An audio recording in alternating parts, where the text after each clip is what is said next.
Yo, what's going on? You got no God.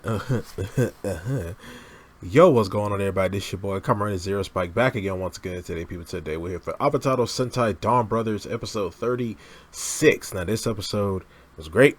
We got some more info on the bestials and how they work. We got to see Natsumi's bestial. We got to see her actual bestial form, which basically looks the same as the regular cat bestials, except she's the crane bestial. So her head looks very very different from that. But in this episode, we basically get to Kijino is still like kind of sad. Is still very very sad about Miho-chan, and he is kind of still snapping on everybody as well. We also see that he snaps on someone at work, and he snaps on his his boss, like supervisor guy. It snaps on him at work. We see that the rest of the Don brothers have basically created like a small little get together party thing for Kijino, trying to help him, cheer him up and things like that. We also saw that how we found out that they've never met Miho-chan. Also, they never met Miho, and then he's having a good time and stuff like that. They're giving him stuff. He's eating food and stuff, and then as soon as they even mention Miho, as soon as they even mention Miho, it changes his whole freaking mood. We did see that the rest of the he leaves the cafe, and we see that the rest of the Don brothers are basically tailing him around the city, basically like essentially like following him around the city and things like that, just to figure out what is going on with your boy. We did see that the other bestial that is taking over Subasa's body is running around, and he's causing havoc, but he's going around eating food and stuff, but he's like, oh, this food isn't good, so he ends up going into the kitchen and cooking a bunch of food and force feeding it to people. Basically force feeding it to people. And as soon as he sees somebody, he tries to force feed them food and stuff like that. He's on a eat my food rampage, really. So we did see that that Jiru, oh my god, I can't believe I forgot your boy's name like that. We see that Jiru is still hanging out with Rumi-chan, and she's basically taking care of him and stuff like that, as he's been still recovering from the fight he had with Murasame, and it seems like he's all healed up after she's giving him all this type of advice and food and things like that. It kind of reignites him.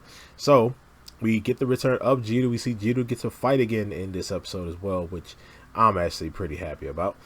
He's basically he's my favorite character in the series in this season. So get to see the dragon slash tigers out here. But we end up seeing that there is like this strange guy who's walking around, and he sees he's witnessing all these like fights and stuff that are happening around the city because of the Brand and because of the Don brothers and bestials and things like that. That he's in the background, he sees he keeps saying it's an emergency, and I'm really starting to think he's maybe the Deco Ranger, Hitotsuki, but I could be wrong. But because he seems it's like he's like a police type thing going on, so maybe he may be like Lightspeed. Maybe he might be the Lightspeed Rescue Hitotsuki. I'm saying that because I don't want to say Rescue Ranger, because I don't know if that's right, but I'll just say Lightspeed Rescue.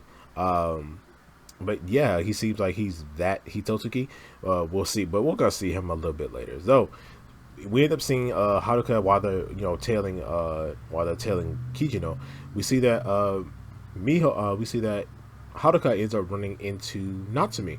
She ends up running into Natsumi and talking to Natsumi while Natsumi is like doing her rehearsal stuff, and she finds out that and Haruka finds out that Natsumi's like an actress, or kind of like person who does like the Broadway type plays and things like that.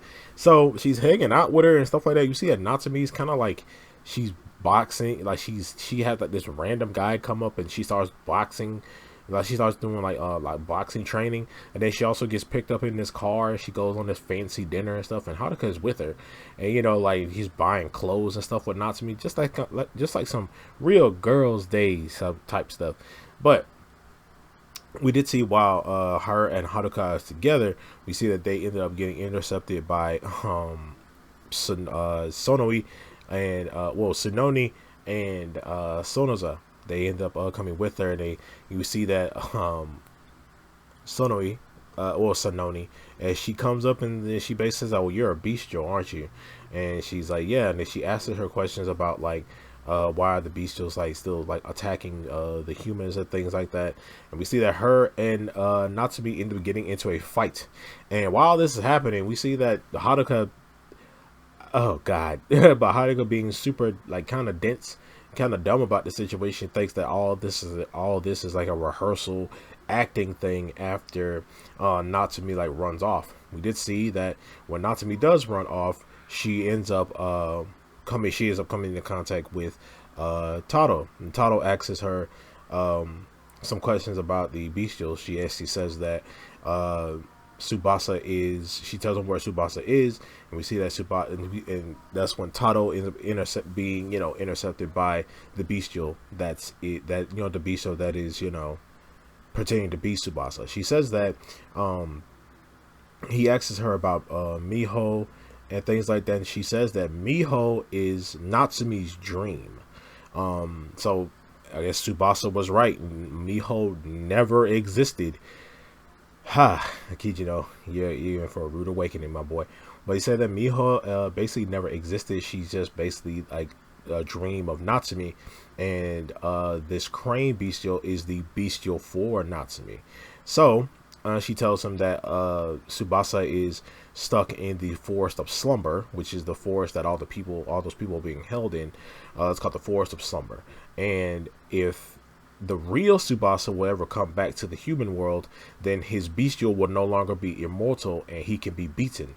But as long as Tsubasa is stuck in that forest of slumber, then his bestial will continue to be immortal and continue to rampage. So the bestial ends up fighting Taro, and then Natsume, bestial Natsume basically joins in on the fight.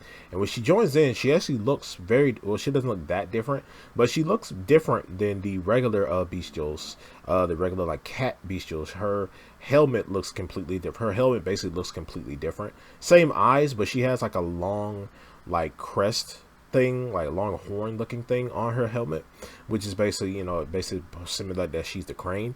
And they both team up and start fighting Taro. Taro henshins up and he's fighting both of them, and that's when Sonoza runs in to save the day basically, and Sonoza is helping Taro.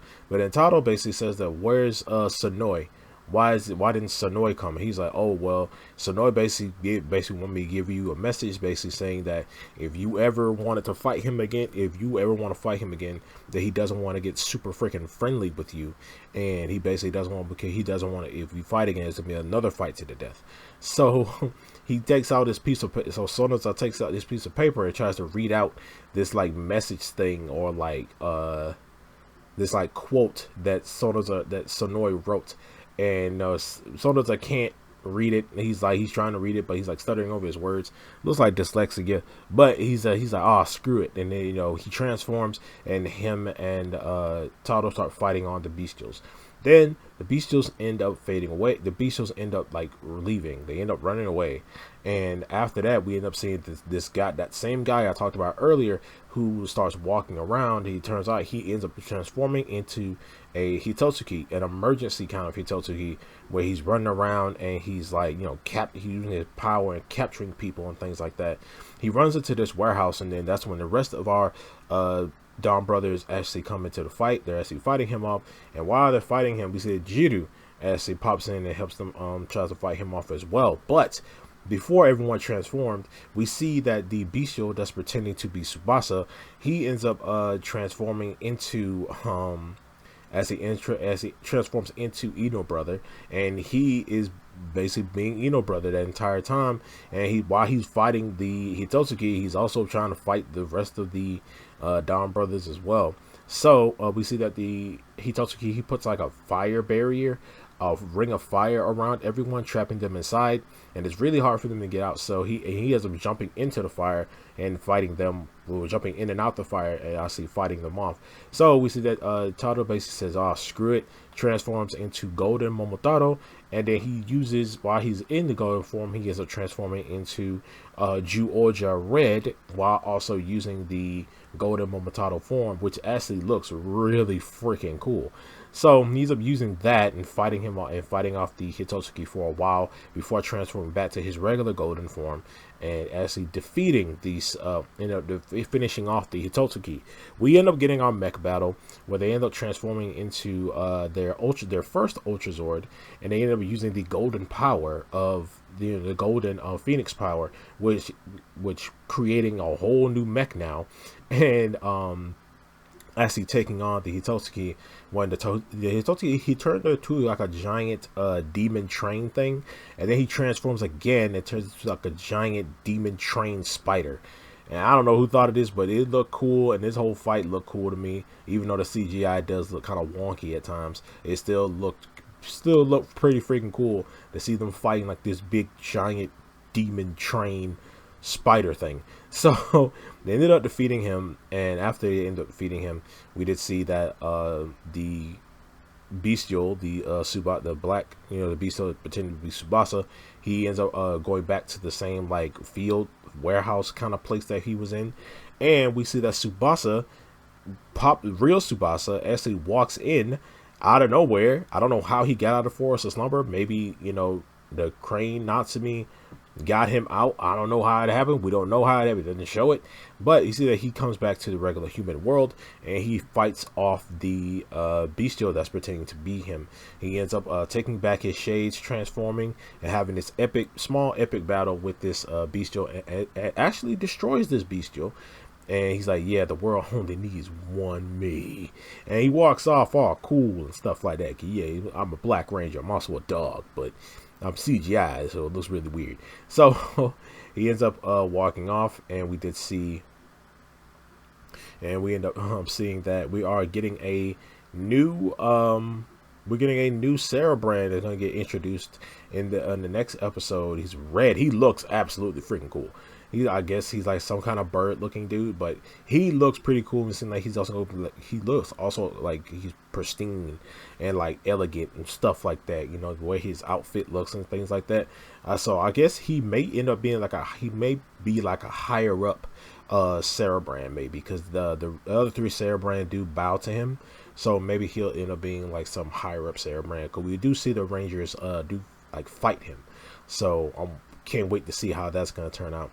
But man, I don't know. This episode was actually pretty cool, especially when we got some more info on the bestials and how they work. We're actually getting more and more little bits and pieces of more information about the bestials, and thankfully Natsumi, or Crane Bestial Natsumi, told Taro that, hey, even if you defeat the bestial, the person that they're pretending to be won't die, even though they're linked to them.